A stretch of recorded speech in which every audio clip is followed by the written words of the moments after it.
Hello students, in this video we'll discuss about chapter number 10, India, Natural Vegetation and Wildlife. So dear student, in this video we'll discuss India's flora and India's fauna. India में जो plant cover है उसको भी हम discuss करेंगे, India में जो animal हैं हम उनको भी डिस्कस करेंगे. ठीक है.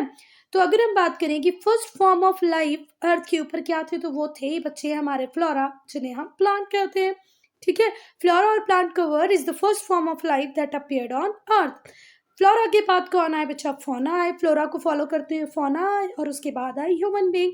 पहले आए प्लांट्स, फिर आए एनिमल्स, फिर आए ह्यूमन बीइंग्स. ठीक है बच्चा. नेचुरल वेजिटेशन हो मतलब प्लांट हो या वाइल्ड लाइफ एनिमल्स हो, दोनों ही बहुत इंपॉर्टेंट नेचुरल रिसोर्स हैं. नेचुरल वेजिटेशन की अगर हम बात करें, नेचुरल वेजिटेशन जो है क्या होता है? प्लांट कवर होता है अपने ओरिजिनल फॉर्म में, इसमें ह्यूमन इंटरफेरेंस नहीं होता या ह्यूमन बहुत ज़्यादा चेंजेस नहीं कर पाता है. ठीक है. ये ओरिजिनल फॉर्म में जो हमारे फॉरेस्ट है वो एज इट इज़ है. अगर हमारी कंट्री की बात करें, ऐसा भी नहीं बोल सकते हैं एज इट इज़ है. ब्रिटिशर्स को जब टीक और साल के पेड़ से क्या निकाले थे, स्लीपर्स बनाने थे, तो उन्होंने फॉरेस्ट को कट करके फॉरेस्ट को रीडिज़ाइन किया, अपने आप से बनाया. पर हाँ, ऑल इन ऑल हम ये बोल सकते हैं कि जो नेचुरल वेजिटेशन है वो ओरिजिनल फॉर्म में है, इसमें ह्यूमन ने बहुत ज़्यादा चेंजेस नहीं किए हैं. ठीक है. चलो, अगर हम हमारी कंट्री की बात करें तो ओरिजिनल कवर में क्या क्या आता है बच्चा? फॉरेस्ट, जंगल भी हैं, ग्रासलैंड्स मतलब घास के मैदान भी हैं, और मुझे लगता है ये लिखने में मिसप्रिंट हुआ है, स्क्रब्स नहीं होना चाहिए, ये शर्ब्स होना चाहिए. ठीक है. शब्स भी हैं, फॉरेस्ट भी है, ग्रासलैंड भी है और शब्स भी हैं. ये एक बार आप अपने टीचर से जरूर कंसल्ट करना. फॉरेस्ट कहाँ पर ग्रो ज़्यादा अच्छे से होंगे बच्चा? जहाँ पर है ना रेनफॉल हो. अगर बारिश नहीं होगी तो क्या फॉरेस्ट ग्रो होंगे? प्लांट को दो ही चीज़ें तो चाहिए, एक पानी और दूसरी सनलाइट. ठीक है ना. तो रेनफॉल तो होनी ही चाहिए. फॉरेस्ट जो है वो नॉर्मली वहाँ पर कंजर्व करके रखते हैं बच्चा, जहाँ वो एरिया जो कल्टीवेशन के लिए अगर प्रॉपर नहीं है, फिट नहीं है, तो वहाँ पर क्या होता है? फॉरेस्ट कवर होता है. अब अगर हम डिस्ट्रीब्यूशन की बात करें नेचुरल वेजिटेशन की, तो बच्चा कौन सा पेड़ कहाँ होगा, एप्पल कहाँ होगा, कोकोनट कहाँ होगा, क्या ये हम डिसाइड कर सकते हैं? नहीं. ये कौन डिसाइड करता है बच्चा? क्लाइमेट. ठीक है. Coconut Kerala, Apple Kashmir. Apple को चाहिए ठंडा क्लाइमेट, कोकोनट को चाहिए कोस्टल एरिया. ठीक है. खारा पानी मतलब सॉल्टी वाटर. तो ये क्लाइमेट डिसाइड कर सकती है, ये हम डिसाइड नहीं कर सकते हैं. तो जो डिस्ट्रीब्यूशन होता है नेचुरल वेजिटेशन का, ये प्राइमरली कौन डिटरमिन करता है? क्लाइमेट. ठीक हुई बात. मेजर जो पार्ट है ओरिजिनल वेजिटेशन का, वो ह्यूमन ने अपनी नीड्स के लिए डिस्ट्रॉय कर दिया है. ठीक है ना. सुनो, a major part of original vegetation has been destroyed by human to meet his various need. अपनी नीड्स को पूरा करने के लिए हम फॉरेस्ट को क्या कर गए हैं? मिटा गए हैं. ठीक है. फिर भी आज हमारे इंडिया में 1/5 जो टोटल एरिया है इंडिया का फॉरेस्ट का, मतलब टोटल एरिया का 1/5 आज भी कितना है? फॉरेस्ट कवर के रूप में है. पर बेटा ये कम है, क्योंकि डिमांड मतलब किसी कंट्री में आप देखोगे कि मतलब बहुत अच्छा गुड फॉरेस्ट कवर किसको बोलेंगे, तो वो एरिया होता है 1/3. अगर किसी कंट्री का, भले वो कंट्री बड़ी हो छोटी हो जैसी भी हो, उसके एरिया का 1/3 में अगर फॉरेस्ट है तो वो कंट्री बढ़िया है. हमारी कंट्री में 1/5 है, जो कि रिक्वायर्ड से थोड़ा सा कम है. ठीक हुई बात. आइडियली कितना होना चाहिए? 1/3. पर हमारे पास कितना है? 1/5 ही है. चलो, अब अगर नेचुरल वेजिटेशन की हम बात करें, तो अलग अलग रीजन में अलग अलग नेचुरल वेजिटेशन होता है. जैसे कि देखो, ये रहा हमारा इंडिया. तो ये जो ट्रॉपिकल बेल्ट है हमारा इंडिया, नहीं पूरी अर्थ, ये ट्रॉपिकल बेल्ट है. यहाँ के ट्रीज अलग होंगे. ये टेम्परेट जोन है, यहाँ के ट्री बिल्कुल अलग होंगे. और आर्कटिक रीजन में तो भैया बिल्कुल ही अलग होंगे. तो बात ये है कि हर रीजन के सुटेबिलिटी ऑफ क्लाइमेट है ना, उसके अकॉर्डिंग वेजिटेशन बिल्कुल अलग हो जाएगा. अब अगर हम हमारे इंडिया की बात करें, तो हमारे पास हिमालय भी है, हिमालयन माउंटेन्स है ना, जो हमेशा स्नो से कवर्ड रहते हैं. फिर हमारे पास थार डेजर्ट भी है, जहाँ पे रेत है, सैंडी एरिया है. फिर हमारे पास कोस्टल एरिया भी है. तो हमारे पास डिफरेंट वैरायटी की क्या मिलेगी आपको? Natural vegetation. देखो, हमारे इंडिया में ट्रॉपिकल रीजन के फीचर भी मिल जाएंगे, आर्कटिक रीजन के फीचर भी मिल जाएंगे. तो इंडिया में बच्चा मोर देन 5000 स्पीशीज हैं। ट्री की कितनी स्पीशीज है? More than 5000। और इसमें से जो आधे हाफ है वो टिम्बर ट्रीज है। कैसे? जो आपको टिम्बर प्रोवाइड करेंगे, स्लीपर प्रोवाइड करेंगे। ऐसा क्यों है? क्योंकि इंडिया भगवान ने बहुत सोच समझ के बहुत अच्छे से बनाया है बेटा। यहाँ पर थार डेजर्ट मिल जाएगा, यहाँ कोस्टल एरिया के वेजिटेशन मिल जाएंगे, यहाँ एवरग्रीन फॉरेस्ट भी मिल जाएंगे, हिमालय पे अल्पाइन वेजिटेशन मिल जाएगा, डेक्कन के अलग हो जाएंगे। तो बहुत वी आर वेरी ब्लेस्ड। जो फॉरेस्ट है वो अनइवनली डिस्ट्रीब्यूटेड है। उन्हें हम कितनी कैटेगरीज में डिवाइड कर सकते हैं? 5 कैटेगरीज में डिवाइड कर सकते हैं। एक होते हैं ट्रॉपिकल रेन फॉरेस्ट, दूसरे ट्रॉपिकल डेसिडियस, तीसरे डेजर्ट, चौथे माउंटेन, पांचवे मैंग्रोव। पांचों बोलो एक बार। Tropical rain forest, tropical deciduous, desert vegetation, mountain vegetation and mangrove forest. हम ट्रॉपिकल रेन फॉरेस्ट की बात करें बच्चा तो ये एरिया में ट्रॉपिकल रेन फॉरेस्ट मिलेंगे। कुछ ट्रॉपिकल रेन फॉरेस्ट आपको यहाँ भी मिल जाएंगे, ठीक है। मेघालय, मिजोरम, त्रिपुरा, नागालैंड, यहाँ पर आपको क्या मिल रहे हैं? Tropical rain forest. फिर हम ट्रॉपिकल डेसिडियस की बात करें तो ट्रॉपिकल डेसिडियस का एरिया देखो बहुत बड़ा है। ये यहाँ पर क्या मिलेंगे? Tropical deciduous. फिर डेजर्ट फॉरेस्ट की बात करेंगे बच्चा तो पार्ट्स ऑफ गुजरात और राजस्थान, यहाँ पर मिलेंगे डेजर्ट वेजिटेशन, ठीक है। फिर मैंग्रोव फॉरेस्ट की अगर मैं बात करूँ तो मैंग्रोव फॉरेस्ट हमें मिलेंगे, ये देखो ये जो छोटा छोटा एरिया दिख रहा है ना, ये कृष्णा गोदावरी के डेल्टा पे मिलेंगे। और मिलेंगे हमें सुंदरबन डेल्टा में, ठीक है।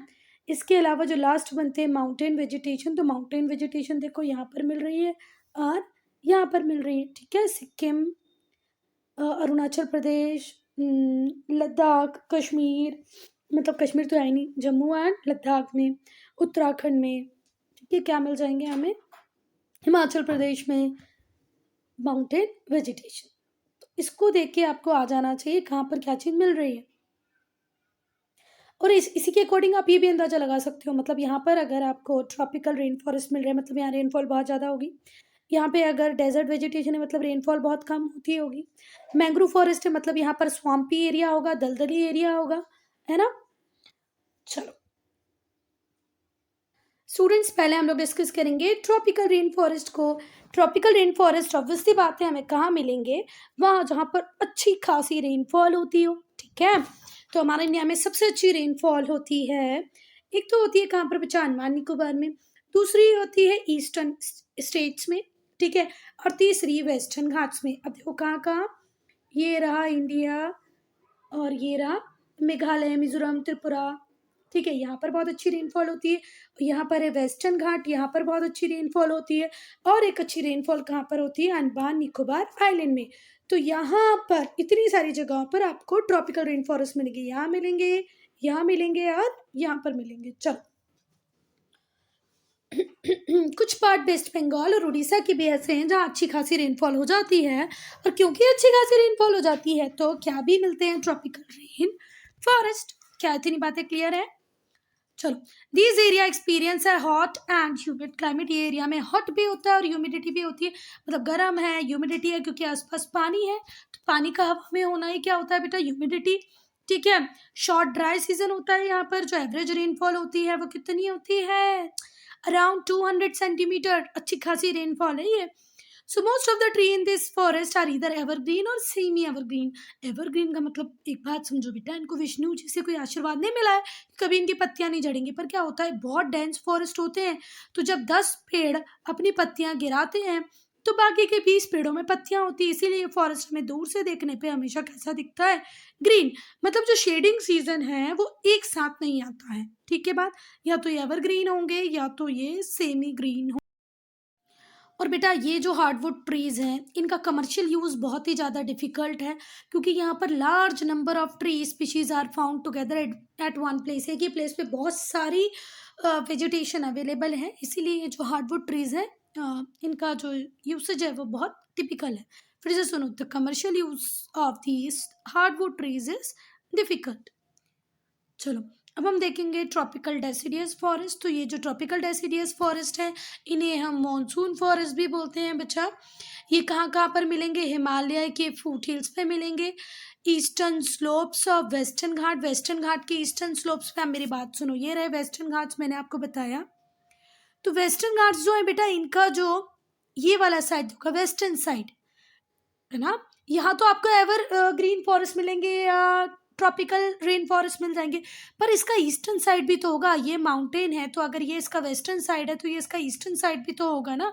तो इनका जो ईस्टर्न साइड है, ये वाला साइड, यहाँ पर आपको मिलेंगे क्या, tropical deciduous forest. Rainier part of Deccan plateau, Deccan plateau के रेनियर पार्ट में मिल जाएंगे। बिहार के प्लेन्स, उत्तर प्रदेश के प्लेन, झारखंड, उड़ीसा, छत्तीसगढ़, यहाँ पर आपको मिलेंगे ट्रॉपिकल डेसिडियस फॉरेस्ट। ठीक है, क्योंकि ये जो रीजन है, यहाँ पर जो ड्राई सीजन होता है बच्चा थोड़ा सा बड़ा होता है, लॉन्ग होता है, और एक टाइम ऐसा आएगा जब सारे ट्रीज अपनी पत्तियों को शेड कर देंगे, लगभग 6 to 8 वीक्स के लिए। ठीक है, this region experience distinct long dry season. Dry season बहुत ज़्यादा लॉन्ग होता है, जब सारे के सारे ट्रीज जो होते हैं अपनी लीव्स को शेड कर देते हैं फॉर अबाउट 6 to 8 वीक्स। आई बात समझ में भी, क्यों कर देते हैं बच्चा, क्योंकि जब पत्तियां रहती हैं पेड़ों में तो वो ट्रांसपीरेशन की प्रोसेस करती हैं। आप लोगों को अभी 6th क्लास में मैडम ने ट्रांसपीरेशन शायद बताया हो या ना बताया। ट्रांसपीरेशन क्या होता है बच्चा, जो पेड़ की जो जड़ें, रूट्स वाटर एब्जॉर्ब करती हैं, उसको कुछ अमाउंट में लीव्स यूज करती हैं और बाकी एनवायरनमेंट को वापस कर देती हैं। तो अब यहाँ पर वैसे ही इतनी गर्मी है ना, तो ये जो पत्तियां पानी वापस कर रही हैं, ये प्रोसेस ना हो, इसीलिए पूरी पत्तियां एक साथ में झड़ जाती हैं। ठीक है, but all type of trees do not shade there leaves at the same time. पर एक बार में ऐसा नहीं है कि बिल्कुल, पर कई जगह होता भी है बेटा। मैं अपने एरिया की बात करूं तो हमारे एरिया में वही फॉरेस्ट अवेलेबल है जहाँ पर सारी पत्तियां वो एक बार में ही गिरा देते हैं। आप मॉनसून सीजन में जाओगे तो आपको पूरा ग्रीन दिखेगा बेल्ट, एक टाइम में आप जाओगे तो पूरा ब्राउन हो जाता है फॉरेस्ट। टीक, साल मोस्ट वैल्यूएबल ट्री हैं जो इस फॉरेस्ट में मिलते हैं। टीक और साल बहुत ही वैल्यूएबल ट्रीज हैं जो इस फॉरेस्ट में मिलते हैं। अदर इंपॉर्टेंट ट्रीज हैं shisham, mahua, sandalwood, rosewood, semul, bamboo.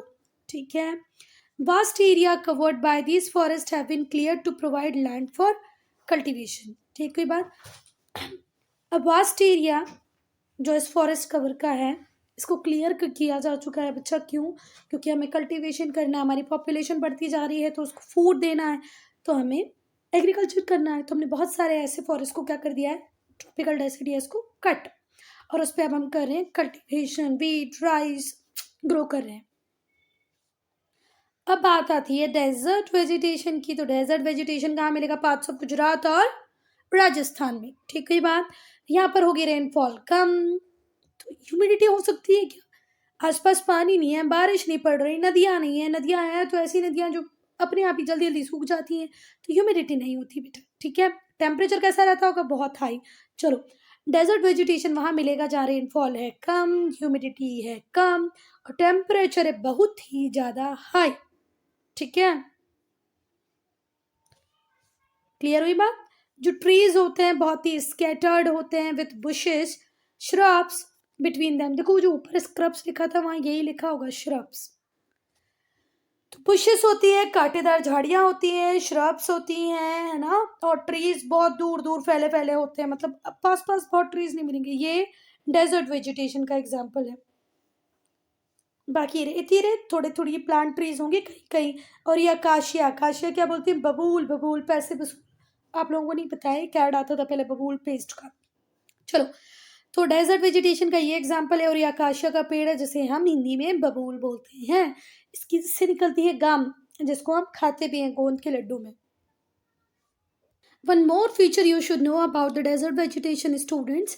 Desert trees, desert plants, shrubs have deep roots. बहुत नीचे तक जाने वाली रूट्स होती हैं। थिक बार्क्स, बार्क जो होगा थिक होगा, रूट्स जो होंगी बहुत डीप होंगी। क्यों डीप होंगी बच्चा, पानी बहुत ज़्यादा अंदर अवेलेबल होता है, तो अंदर से न्यूट्रिशन पानी लेके आना, इसलिए डीप रूट्स रिक्वायर्ड होती हैं। लॉन्ग थ्रॉन्स मतलब बड़े बड़े कांटे भी होते हैं, थ्रॉन का मतलब होता है कांटे। ये जो फीचर्स हैं ये इसलिए हैं बच्चा, जो लीव्स होती हैं वही किसका फॉर्म ले लेती हैं, थॉर्न्स का फॉर्म ले लेती हैं। क्यों, क्योंकि यहाँ पर मॉइस्चर वैसे ही कम है, पानी कम है, ठीक है। और अगर लीव्स होंगी तो वो पानी को बर्बाद करेंगे थ्रू ट्रांसपीरेशन, इसीलिए यहाँ पर लीव्स की जगह थॉर्न्स होते हैं। डीप रूट्स इसलिए होती हैं कि वो मॉइस्चर ला सकें ग्रेट डेप्थ से। जो लीव्स होती हैं वो स्मॉल हो जाती हैं, the leaves are small to minimise evaporation, evaporation ना इसलिए लीव्स बहुत छोटी हो जाती हैं। डेजर्ट वेजिटेशन कहाँ कहाँ मिलेगा बच्चा आपको, तो वो मिलेगा Punjab, Haryana, Rajasthan, parts of Gujarat, parts of Madhya Pradesh and parts of Deccan plateau. मैंने तो सिर्फ क्या ही बोला था, गुजरात और राजस्थान, पर पंजाब, हरियाणा, राजस्थान, मध्य प्रदेश, डेक्कन, इतने सारे जगहों में आपको क्या मिलेगा, डेजर्ट वेजिटेशन। काशिया, कैक्टी, बबूल, कीकर, these are the example of trees which are found in desert vegetation. Now mountain vegetation. अब हम माउंटेन वेजिटेशन की बात करें तो स्टूडेंट्स ये तो बाय डिफॉल्ट है कि कहाँ पर मिलेंगे, माउंटेन्स पे। अब माउंटेन्स कहाँ है हमारे इंडिया में, हिमालयन रीजन में है ना। कहाँ में, अरुणाचल प्रदेश में है, उत्तराखंड में है, हिमाचल में है, कश्मीर में है, अच्छा कश्मीर मतलब लद्दाख में है, जम्मू में है। फॉरेस्ट जो माउंटेन्स में है वो डिस्ट्रीब्यूटेड है अकॉर्डिंग टू एल्टीट्यूड, हाइट के हिसाब से फॉरेस्ट डिस्ट्रीब्यूटेड है।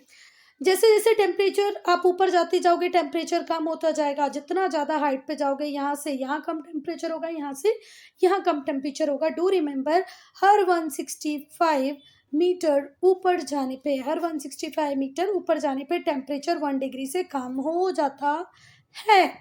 चलो, तो ये जो फॉरेस्ट है ये एल्टीट्यूड के अकॉर्डिंग डिवाइडेड है। The vegetation in the mountainous region vary from tropical to alpine, tropical से एल्पाइन, जिस जिस एल्टीट्यूड पे आप जाते जाएंगे आपको वेरिएशन मिलते रहेंगे। शिवालिक जो फुट हिल्स है हिमालय का, यहाँ पर ट्रॉपिकल डेसिडियस फॉरेस्ट मिलेंगे। फुट हिल्स मतलब जहाँ पर माउंटेन खत्म हो रहे हैं इसको बोलते हैं फुट हिल्स। फुट हिल्स पर क्या मिलेंगे, ट्रॉपिकल डेसिडियस फॉरेस्ट। तो भाई फिर से देखो, फुट हील्स क्या होती है बच्चा, जहाँ माउंटेन खत्म हो रहे हैं इसको फुट हील बोल रहे हैं, मतलब यहाँ तो हाइट ज़्यादा नहीं है, तो यहाँ हाइट नहीं है इसलिए यहाँ पर क्या मिल रहा है, ट्रॉपिकल डेसिडियस फॉरेस्ट। जहाँ पर साल एक इम्पॉर्टेंट ट्री है, ठीक है। सब ट्रॉपिकल हील वेजिटेशन की अगर हम बात करें वहाँ पर आपको मिलेंगे बच्चा ब्रॉड लीव्ड एवरग्रीन ट्रीज मिलेंगे जिनकी पत्तियां थोड़ी ब्रॉड होंगी, जैसे ओक, चेस्टनट, चेर, ये सारे पेड़ मिल जाएंगे आपको यहाँ पर। इसके बाद और ऊपर एल्टीट्यूड पे जाओगे तो कोनिफोरस फॉरेस्ट मिलेंगे जैसे कि पाइन, सिदार, सिल्वर फिर, देवदार, स्प्रूस, ये मेन ट्रीज होंगे। पर आप 3500 की हाइट पे जाएंगे तो वहाँ पर आपको सिर्फ शर्ब्स और ग्रासेस मिलेंगी अल्पाइन वेराइटी की, ठीक है। इस बेल्ट के बाद परमानेंट स्नो कवर है, और बर्फ में तो पेड़ नहीं लगा सकते, मिट्टी में लगते हैं ना, तो परमानेंट स्नो कवर है तो आपको वेजिटेशन नहीं मिलेगी। फिर से देखो, फुट हिल्स में आपको क्या मिला, साल मतलब ट्रॉपिकल डेसिडियस फॉरेस्ट। फिर सब ट्रॉपिकल हिल वेजिटेशन में आपको मिले ब्रॉड लीफ के ट्रीज जैसे कि ओक, चेस्टनट, चेर, ठीक है। फिर और हाई एल्टीट्यूड पे गए तो कॉनिफर फॉरेस्ट मिले जैसे कि पाइन, सिदार, सिल्वर फिर, दियोदर। और हाइट पे गए तो श्रब्स और ग्रासेस मिली, उसके ऊपर बेटा आपको बहुत कुछ नहीं मिलेगा, क्यों, क्योंकि स्नो कवर आ जाता है। चलो, अब मैंग्रोव फॉरेस्ट पढ़ेंगे। तो मैंग्रोव फॉरेस्ट कहाँ पर मिलते हैं बच्चा, जहाँ पर दलदल वाला जो एरिया होता है, ठीक है, हाई टाइड्स हो, सी वाटर हो, फ्लड आती रहे, वहां पर मिलेंगे आपको मैंग्रोव फॉरेस्ट। मैंग्रोव फॉरेस्ट मिलेंगे आपको वो एरिया में जहाँ पर फ्लड आती है थ्रू हाई टाइड्स, और क्या होता है, सी वाटर। ये जो फॉरेस्ट है, this forest can survive in both fresh and salt water में भी सर्वाइव कर सकता है और फ्रेश वाटर में भी। अब देखो, कई बार, अच्छा चलो मत देखो, आगे ही चलते हैं।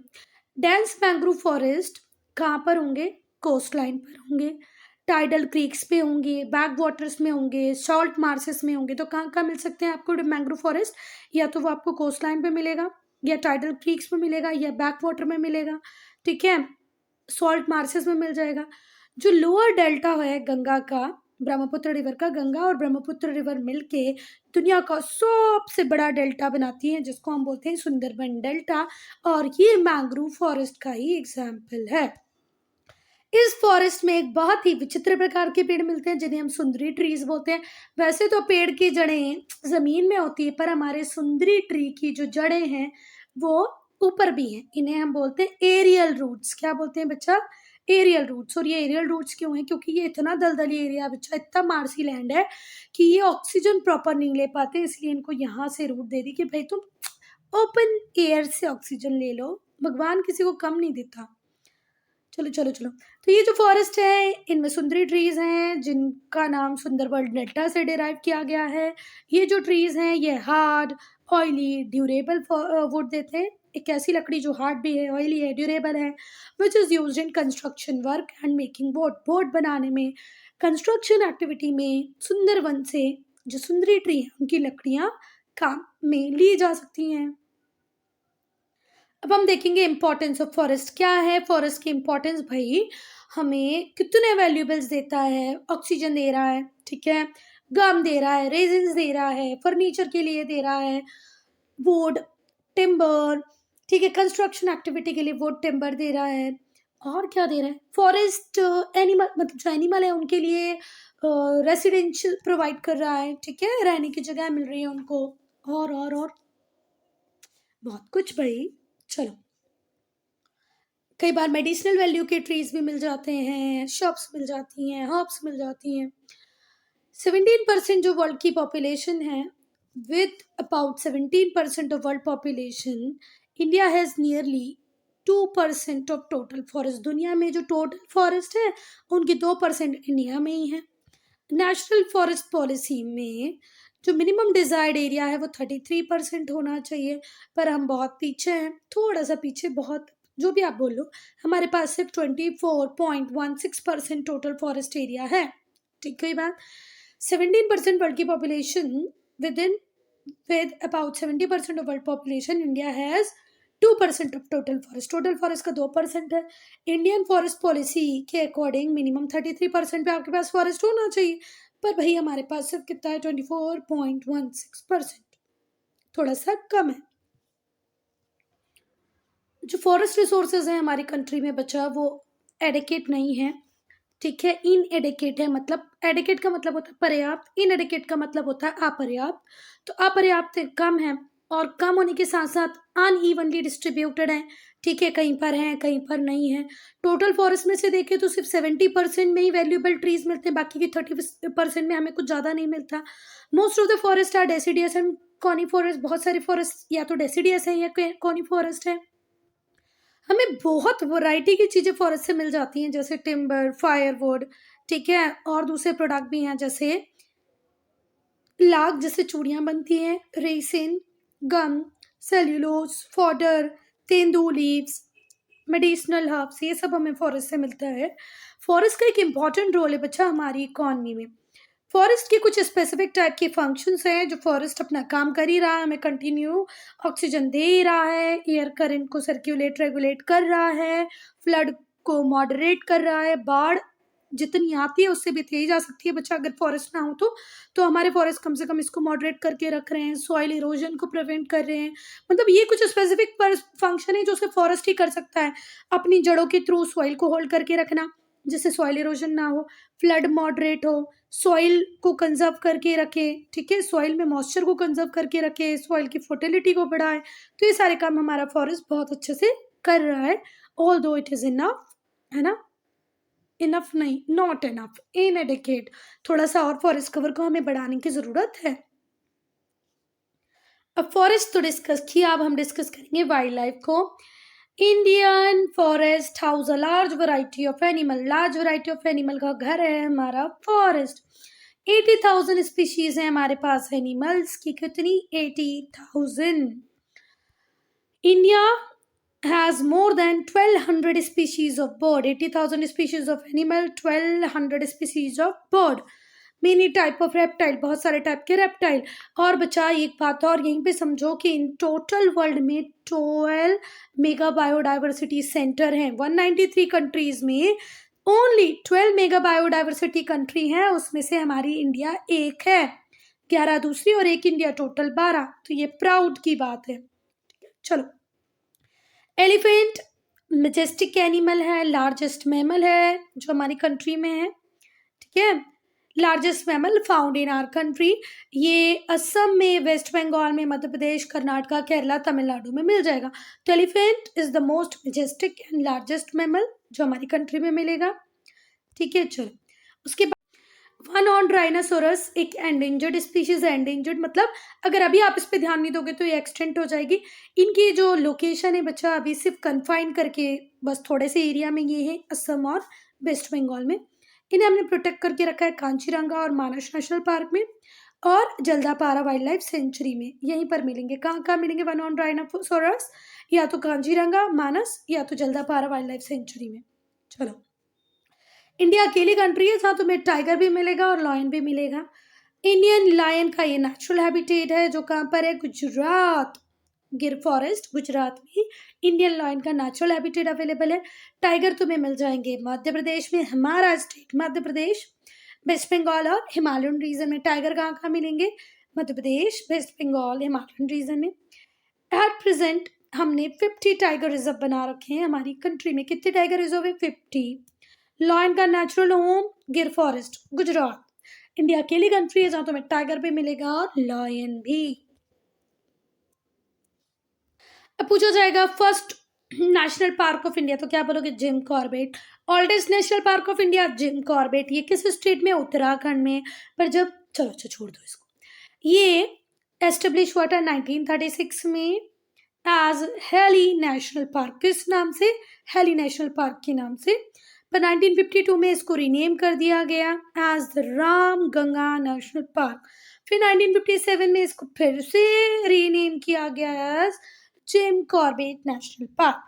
जिम कॉर्बेट नेशनल पार्क किस स्टेट में? उत्तराखंड में। कब एस्टेब्लिश हुआ? 1936 में एज हेली नेशनल पार्क।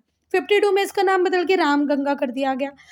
फिर 57 में फिर जिम कॉर्बेट कर दिया गया in honor of hunter-turned conservationist Jim Corbett। hunter-turned conservationist थे ये, इनके नाम पे हमने रख दिया जिम कॉर्बेट नेशनल पार्क। शुरुआती नाम था हेली नेशनल पार्क। चलो, अब जो नंबर है एनिमल स्पीशीज के वो ड्रास्टिकली रिड्यूस होते जा रहे हैं, कम होते जा रहे हैं, एंडेंजर्ड होते जा रहे हैं कुछ एनिमल। जो डिक्लाइन है वो इसलिए हो रहा है क्योंकि हम ट्रीज को कट करें। भाई एनिमल अपना घर बना के उसमें एसी रख के कूलर रख के तो नहीं रहते हैं ना, उनको तो क्या ही चाहिए? फॉरेस्ट। आप फॉरेस्ट को कट करोगे तो ऑब्वियसली बात है क्या होगा? एनिमल कम हो जाएंगे। चलो, ये तो एक रीजन हुआ। दूसरा रीजन क्या है? Reckless killing of animal. Reckless cutting भी करे फॉरेस्ट की तो भी एनिमल नहीं बच पा रहे। रेकलेस किलिंग, बिना सोचे समझे जानवरों को मारते जा रहे हो अपने पर्सनल एंजॉयमेंट के लिए, पर्सनल गेन के लिए। तो ये एक सीरियस थ्रेट है बेटा, जिसके लिए अर्जेंट मेजर्स की बहुत जरूरत है कि भैया वाइल्ड लाइफ को आपको सेव तो करना पड़ेगा। एनिमल और बर्ड हमारे नेचुरल हेरिटेज है जिन्हें बचा के रखने की जरूरत है। नंबर ऑफ नेशनल पार्क बनाए हैं हमने, वाइल्ड लाइफ सेंचुरीज बनाई है, बर्ड सेंचुरीज बनाई है इंडिया के डिफरेंट डिफरेंट पार्ट में, जो है पेज नंबर 44 पे। कहाँ पर है? देखो ये है। ठीक है, तो यहाँ पर आपको बताया गया है कि नेशनल पार्क कैसे हैं, वाइल्ड लाइफ सेंचुरीज ऐसी हैं और बर्ड सेंचुरी ऐसी हैं। तो आप लोग देख लें, बिल्कुल देख लें, अभी देख लें, फिर बाद में 9th में फिर से पढ़ना है आपको यही सब। चलो चलो चलो, नेशनल पार्क क्या होता है? नेशनल पार्क रिजर्व्ड एरिया होता है जिसका मतलब होता है for preserving not only wild life but also the natural vegetation. National park में सिर्फ हम बेटा वाइल्ड लाइफ जानवरों को ही प्रोटेक्ट नहीं करते हैं, नेचुरल वेजिटेशन फॉरेस्ट कवर को भी प्रिजर्व करते हैं, नेचुरल ब्यूटी को बनाए रखने की कोशिश करते हैं।